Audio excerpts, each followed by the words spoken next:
વિદ્યાર્થી મિત્રો, GB commerce પોઈન્ટને સબસ્ક્રાઇબ કરી બેલ આઇકોનને પ્રેસ કરી દેજો. હાલો વિદ્યાર્થી મિત્રો, હું બહેરુની સર જીબી કોમર્સ પોઈન્ટમાં આપનું હાર્દિક સ્વાગત કરું છું. વિદ્યાર્થી મિત્રો, આજે આપણે ધોરણ 11 આંકડાશાસ્ત્ર વિષયમાં પ્રકરણ 3 મધ્યવર્તી સ્થિતિના માપોનો અભ્યાસ કરવાના છીએ. વિદ્યાર્થી મિત્રો, આ પહેલાના વિડીયોમાં આ જ ચેપ્ટરમાં મધ્યક અને મધ્યસ્થ વિશે આપણે ચર્ચા કરી હતી. આજે આપણે આ ચેપ્ટરમાં ચતુર્થકો, દશાંશકો અને શતાંશકો એમ 3 વસ્તુની આપણે ચર્ચા કરવાના છીએ. તો વિદ્યાર્થી મિત્રો, ચતુર્થકો એટલે શું? તો કે કોઈ પણ માહિતી હોય એના 4 ભાગ કરવામાં આવે તો એને દરેક માહિતીના ભાગને ચતુર્થક કહેવાય. પરંતુ આ ચતુર્થકો બોલાય પણ એની કિંમતો હોય 3. શા માટે 3 કિંમતો હોય? એક ઉદાહરણ દ્વારા આપણે સમજીએ. આ એક લીટી કરેલી છે. સપોઝ ધારી લ્યો કે આ એક કાગળ છે, એના મારે 4 ભાગ કરવા છે. તો આ મેં પહેલો ભાગ કર્યો, એટલે પહેલી વખત મેં કાગળને ફાડ્યું, બીજી વખત કાગળનો બીજો ભાગ કર્યો અને ત્રીજો ભાગ કર્યો. હવે જ્યારે હું ત્રીજો ભાગ કરું છું તો ઓટોમેટિકલી ચોથો ભાગ તો થઈ જ જાય છે. ચોથો ભાગ કરવાની જરૂર રહેતી નથી. તો ચતુર્થકોમાં ભાગ 4 હોય પરંતુ એની કિંમતો 3 હોય. Q1 કે જેમાં 25% જેટલી કિંમતો અહીંયા આવી જાય છે, ત્યાર પછી 25% કિંમતો, એટલે અહીંયા 50% થાય છે. પછી 25% એમાં ઉમેરતા અહીંયા 75% થાય છે અને ત્યાર પછી બીજા 25% એ 100 કરે. તો Q1 જે છે એ 25% અવલોકન, 25% માહિતીને આવરી લે છે. Q2 જે છે એ 50% માહિતીને આવરી લે છે. Q3 75% માહિતીને આવરી લે છે. તો આ રીતે ચતુર્થકોના ટોટલ 3 કિંમતો હોય, Q1, Q2 અને Q3. દશાંશકો વિદ્યાર્થી મિત્રો જે છે એ ચતુર્થકોની જેમ જ માહિતી જે હોય એ માહિતીને 10 ભાગમાં વિભાજિત કરવામાં આવે, પરંતુ એની કિંમતો ચતુર્થકોની જેમ જ 10 નહીં પરંતુ 9 કિંમતો હશે, જેને સાંકેતિક રીતે ડી રીતે દર્શાવવામાં આવે છે. જ્યારે 10% કિંમતો હોય એટલે કે D1 આવે, પછી 20% કિંમતો હોય તો D2 આવે, એવી રીતે D3 અને D9, એટલે 9 કિંમતો હોય દશાંશકોની. શતાંશકો એટલે માહિતીના જે માહિતી હોય એને 100 ભાગમાં, માહિતીને 100 સરખા ભાગોમાં વિભાજિત કરવામાં આવે, પરંતુ એની 99 કિંમતો હોય. જેવી રીતે દશાંશકો અને ચતુર્થકોમાં આપણે જોઈએ એ રીતે જ શતાંશકોમાં હોય 100 ભાગ માહિતીના, પરંતુ કિંમતો 99 જ હોય. અને સાંકેતિકમાં P1, P2 એવી રીતે P99 વડે દર્શાવવામાં આવે છે. હવે વિદ્યાર્થી મિત્રો, મહત્વની બાબત એ છે કે અહીંયા M એટલે મધ્યસ્થ જે આપણે શીખ્યું છે એના બરાબર Q2 થાય અને Q2 બરાબર D5 થાય અને D5 બરાબર P50 થાય. આ ચારેય વસ્તુ સરખી જ છે, એટલે કે Q2, D5 અને P50 જે છે એ મધ્યસ્થ જ છે. તો આ બાબતને ખાસ ધ્યાનમાં રાખજો. હવે વિદ્યાર્થી મિત્રો, આપણે સૂત્રો જોઈએ. સૂત્રોમાં સૌપ્રથમ અવર્ગીકૃત માહિતી અથવા અસતત આવૃત્તિ વિતરણ હોય ત્યારે ચતુર્થકનું સૂત્ર થશે જે એનો મતલબ થાય છે કે 1 થી 3 કોઈ પણ અહીંયા હોઈ શકે છે. n + 1/4 માં અવલોકનની કિંમત. એ જ રીતે dj એટલે ડીજે વાગે એ નહીં, આ dj એટલે દશાંશકનું dj. હવે જે એટલે શું? અહીંયા 1 થી લઈ અને 9 સુધીની કિંમત હોય છે એ આવે. તો જે બરાબર 1 થી 9 હોય, કૌંસમાં n + 1/10. ચતુર્થકોના છેદમાં 4 આવે, દશાંશકોના છેદમાં 10 આવે, બાકી બધી જ માહિતી કોમન. અને શતાંશકોમાં પણ એ જ રીતે pj બરાબર જે n + 1/100 માં અવલોકનની કિંમત, જેની કિંમત 1 થી 99 સુધી હોઈ શકે છે. તો આ અસતત આવૃત્તિ વિતરણ અને અવર્ગીકૃત માહિતી માટેના સૂત્રો છે. તો હવે એના આપણે દાખલા ગણીએ. વિદ્યાર્થી મિત્રો, આપણે સૌપ્રથમ ઉદાહરણ 25 લઈએ કે જેમાં એક બેટ્સમેન તેની 20 ઇનિંગમાં સ્કોર કરેલા રન દર્શાવતી નીચેની માહિતી માટે Q1 એટલે પ્રથમ ચતુર્થક, D7 એટલે સાતમો દશાંશ અને P40 એટલે કે 40મો શતાંશ તમારે શોધવાનો છે. આ માહિતી આપણને આપી છે જે 20 ઇનિંગમાં કરેલા રનની છે. એના આધારે આપણે ત્રણ વસ્તુ શોધવાની છે, Q1, D7 અને P40. તો વિદ્યાર્થી મિત્રો, સૌપ્રથમ જ્યારે પણ સ્થાનીય સરેરાશના માપ એટલે કે મધ્યસ્થ, ચતુર્થક, દશાંશ, શતાંશ, અવર્ગીકૃત માહિતીમાં દાખલો કરવાનો હોય તો સૌપ્રથમ અવલોકનોને ચડતા ક્રમમાં ગોઠવવા પડે. તો વિદ્યાર્થી મિત્રો, અહીંયા આપણે ચડતા ક્રમમાં અવલોકનો ગોઠવેલા જ છે. 9, 10, 10, 14 ચડતા ક્રમમાં ગોઠવવાનો અર્થ થાય છે પહેલા સૌથી નાની કિંમત, પછી એનાથી મોટી, પછી એનાથી મોટી, એ જ રીતે આપણે આગળ વધવાનું હોય છે.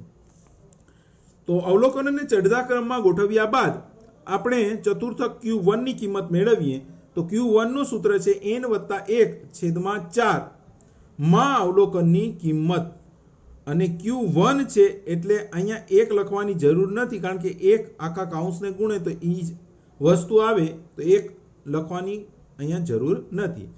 n આપણા કેટલા છે તો કે 20 ઇનિંગ છે, તો n બરાબર 20 છે. તો 20 + 1/4 માં અવલોકનની કિંમત. તો 20 + 21/4 કરતા આપણને કિંમત મળશે 5.25 માં અવલોકનની કિંમત.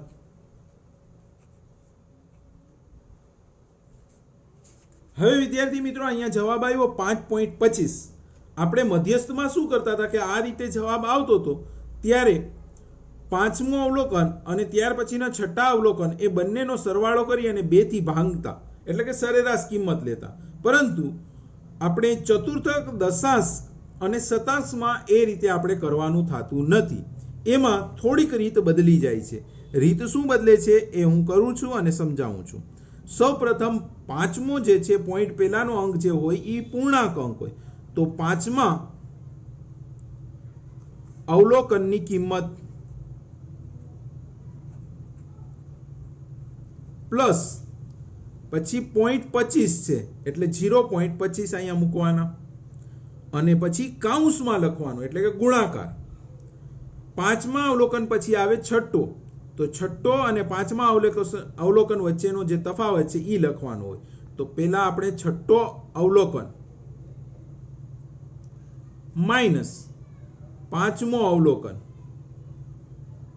એ બંને વચ્ચેનો તફાવત બાદ બાકી કરીએ એ 0.25 થી ગુણાકાર કરશે. હવે પાંચમા અવલોકનની કિંમત છે 28 પ્લસ 0.25 અને છઠ્ઠો અવલોકનની કિંમત છે 29 માઇનસ પાંચમા અવલોકનની કિંમત 28. 28 ના 28 એમને એમ, પ્લસ 29 માંથી 28 જાય એટલે 1 વધે, તો 1 ગુણ્યા 0.25 કરીએ એટલે 0.25 જ આવે. કોઈ પણ સંખ્યાને 1 વડે ગુણતા એ જ સંખ્યા પ્રાપ્ત થાય. તો 28 + 0.25 બંનેનો આપણે સરવાળો કરતા આપણને Q1 મળશે 28.25. ત્યાર પછી આપણે દશાંશ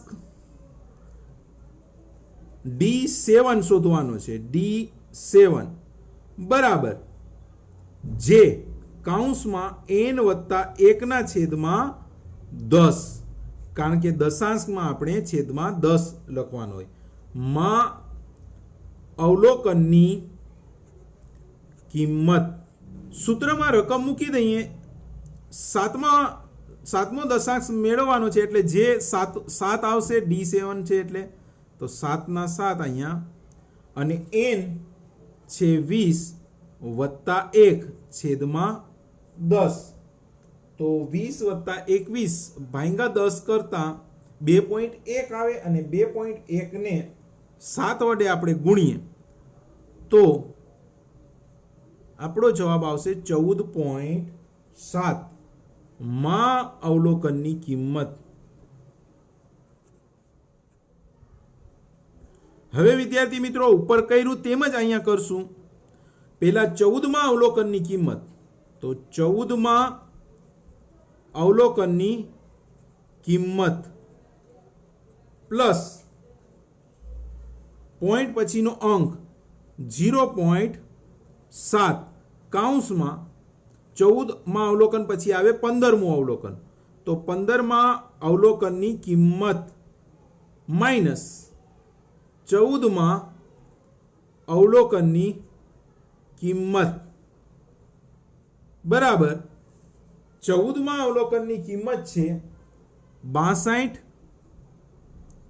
પ્લસ 0.7 કૌંસમાં 15માં અવલોકનની કિંમત 63 માઇનસ 14માં અવલોકનની કિંમત 62, તો 62 પ્લસ 0.7, 63 માંથી 62 બાદ કરતા આપણને 1 પ્રાપ્ત થશે. તો 1 જે છે એ 0.7 ને ગુણે તો આપણો જવાબ 0.7 નો 7 જ રહે, એટલે 62 વત્તા 0.7, તો આપણો અંતિમ જવાબ આવશે D7 બરાબર થશે 62.7 D7. P40 એટલે કે શતાંશ, P40 લેવાનો છે. તો એનો સૂત્ર જે છે જે n વત્તા 1 છેદમાં 100, માત્ર છેદમાં જ ફેરફાર પડે છે એ બાબત ખાસ ધ્યાનમાં રાખજો. શતાંશ આવ્યું એટલે છેદમાં 100 આવી ગયા. માં અવલોકનની કિંમત. હવે સૂત્રમાં આપણે રકમ મૂકી દઈએ. P40 છે એટલે જે અહીંયા 40 આવશે, કૌંસમાં n છે 20 વત્તા 1 છેદમાં 100 માં અવલોકનની કિંમત.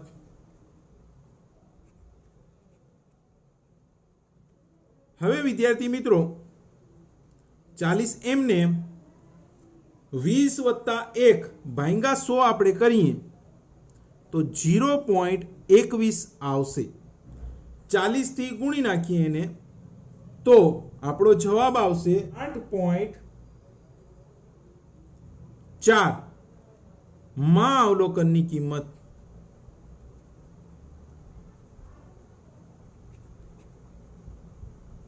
હવે અહીંયા પોઈન્ટ પછીનો અંક, પોઈન્ટ પહેલાનો અંક છે 8, તો 8 પૂર્ણાંક છે, તો 8માં અવલોકનની કિંમત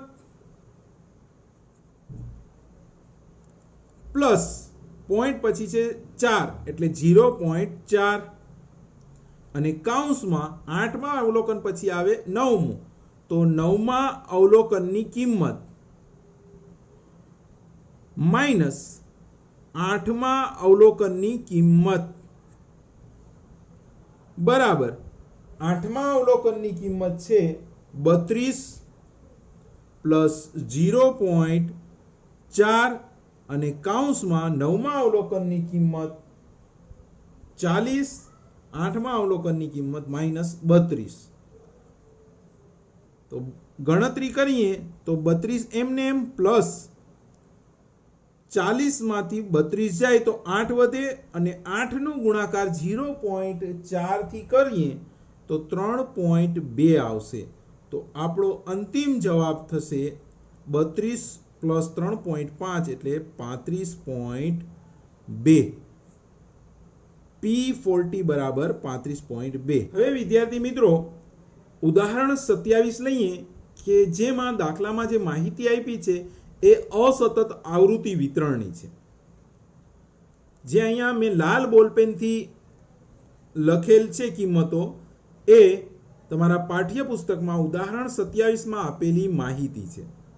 મુલાકાતોની સંખ્યા આપેલી છે 0 થી 6 અને સાથે સાથે ગ્રાહકની સંખ્યા એ અહીંયા આપેલી છે. અને કીધું છે કે પ્રથમ ચતુર્થક એટલે કે Q1 શોધો, ચોથો દશાંશ એટલે D4 શોધો અને 95મો શતાંશ એટલે કે P95 તમારે શોધવાનું છે. વર્ગીકૃત માહિતીમાં અસતત આવૃત્તિ વિતરણનું જે સૂત્ર છે એ અવર્ગીકૃત માહિતીના સૂત્ર બરાબર જ થશે. તો આપણે દાખલો ગણીએ. દાખલા ગણવામાં સૌપ્રથમ આપણે CF મેળવશું, એટલે કે સંચય આવૃત્તિથી ઓછા પ્રકારની આપણે મેળવીએ. જેમાં પ્રથમ જે આવૃત્તિ હોય એ એમને મૂકી દેવાની 12, સેકન્ડ જે આવૃત્તિ હોય એ 12માં ઉમેરી અને આપણને CF મળશે, એટલે 12 + 22 કરતાં આપણને 34 મળશે. 34 પછી ત્રીજી આવૃત્તિ ઉમેરતા આપણને ત્રીજી સંચય આવૃત્તિ મળશે 74, અને 74માં 15 ઉમેરતા ત્યાર પછીની સંચય આવૃત્તિ મળશે 89, અને 89માં 6 ઉમેરતા આપણને ત્યાર પછીની સંચય આવૃત્તિ મળશે 95, અને 95માં 4 ઉમેરતા ત્યાર પછીની સંચય આવૃત્તિ મળશે 99, અને 99માં 1 ઉમેરતા અંતિમ સંચય આવૃત્તિ આવશે 100, જે આપણું n કહેવાશે. n બરાબર 100, અને f નો સરવાળો પણ 100 જ આવશે. સૌપ્રથમ પ્રથમ ચતુર્થક મેળવીએ, એટલે Q1 બરાબર n + 1/4 માં અવલોકનની કિંમત. આ એનો સૂત્ર છે. તો સૂત્રમાં આપણે કિંમત મૂકી દઈએ.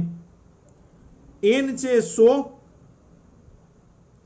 અને +1/4. અહીંયા આગળ જે છે 1 છે તો 1 મૂકવાનું, Q1 છે માટે 1 મૂકવાની જરૂર રહેતી નથી. માં અવલોકનની કિંમત.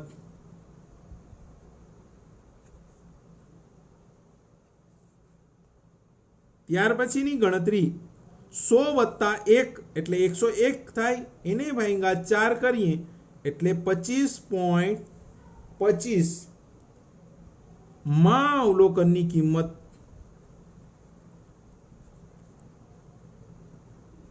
તો વિદ્યાર્થી મિત્રો, અહીંયા એના પહેલાના અવર્ગીકૃત માહિતીની જેમ આની ગણતરી કરવાની નથી. અહીંયા CF છે, તો CF માં આપણે જોવાનું છે 25 અને ત્યાર પછીનો અંક જે છે 26, એ બંને આપણે જોવાના હોય. તો વિદ્યાર્થી મિત્રો, CF માં આપણે જોઈએ કે 25 અને 26 કેમાં આવે? તો વિદ્યાર્થી મિત્રો બંને 34 માં આવે, કારણ કે 12 અહીં સુધીના અવલોકન 12 સુધીના અવલોકનો 12 માં છે, 12 13 થી લઈ અને 34 સુધીના અવલોકનો 34 માં છે. તો 25 અને 26 બંને 34 માં આવે, તો એની સામે જે x હોય એ આપણો જવાબ કહેવાય. તો Q1 જે છે એ 1 આવશે. Q1 બરાબર 1. આનું અર્થઘટન વિદ્યાર્થી મિત્રો કરવું હોય તો થશે કે સૌથી ઓછી મુલાકાત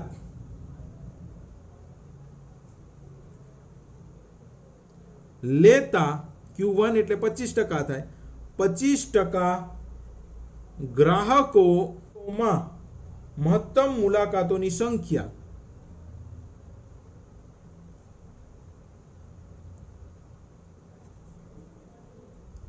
એક છે. તો દશાંશ એટલે દશાંશ અને D4 શોધવાનું કીધું છે. તો પહેલા સૂત્ર મૂકીએ, જે n+1 ના છેદમાં, અને દશાંશ છે એટલે આપણે 10 મૂકશું, માં અવલોકનની કિંમત. હવે વિદ્યાર્થી મિત્રો, સૂત્રમાં આપણે રકમ મૂકીએ, જે છે 4, n છે 100 + 1/10 માં અવલોકનની કિંમત. આની આપણે ગણતરી કરીએ તો 100 + 1 ભાગ્યા આપણે 10 કરીએ તો 10.1 આવે. તો 10.1 ને 4 થી ગુણાકાર કરતા આપણી પાસે કેલ્ક્યુલેટર હોય જ, એટલે ડાયરેક્ટલી પહેલા આનો સરવાળો કરી 10 થી ભાગી જે રકમ આવે એને 4 થી ગુણાકાર કરી નાખવાની. તો આપણને જવાબ મળશે 40.4 માં અવલોકનની કિંમત. આ 40.4 જે છે એ CF માં જોઈ અને એની કિંમત નક્કી કરવાની છે, અવર્ગીકૃત માહિતીની જેમ નહીં. આ બાબત ખાસ આમાં ધ્યાન રાખજો. તો જોઈએ 40 અને ત્યાર પછી 41 CF માં કેમાં આવે છે? તો વિદ્યાર્થી મિત્રો જુઓ, 34 પછી ડાયરેક્ટ 74 આવે છે. તો એની અંદર જ 40 અને 41 બંને હોય. તો 74 માં 40 અને 41 હોવાથી આપણો જવાબ 74 ની સામે જે x છે એ 2, તો 2 જે છે એ D4 નો જવાબ થશે. તો D4 બરાબર 2. હવે આનું આપણે અર્થઘટન કઈ રીતે કરશું? સૌથી ઓછી મુલાકાત લેતા 40%, કારણ કે D4 છે એટલે 40% ગ્રાહકો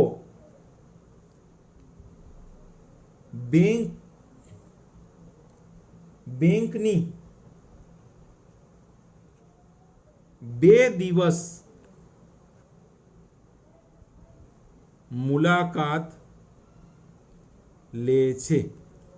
અંતિમ પ્રશ્ન અને એ છે P95 એટલે કે 95મો શતાંશ. તો શતાંશ P95 બરાબર જે સૂત્ર n+1/100, કારણ કે શતાંશ છે, શતાંશ હોય ત્યારે છેદમાં 100 માં અવલોકનની કિંમત. સૂત્રમાં રકમ મૂકીએ, જે 95 છે, કારણ કે 95મો શતાંશ મેળવવાનો છે, n છે 100 અને +1/100 માં અવલોકનની કિંમત.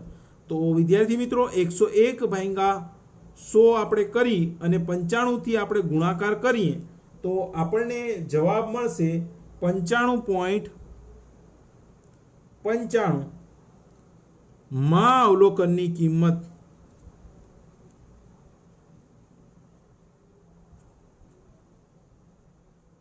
તો વિદ્યાર્થી 95મો અવલોકન અને 96મો અવલોકન એ બંને આપણે જોવાના છે. તો CF માં જોઈએ 95મો અવલોકન 95 માં આવે, પરંતુ 96મો અવલોકન જે છે એ 99 માં આવશે. તો માટે અહીંયા ગણતરીમાં થોડોક ફેરફાર થશે, કારણ કે બંને અવલોકનો જે છે, પોઈન્ટ પહેલાનું 95 એ 95 માં આવે છે અને પોઈન્ટ પછીનો 96મો અવલોકન જે છે એ 99 માં આવે છે. તો એની ગણતરી આપણે કેમ કરશું?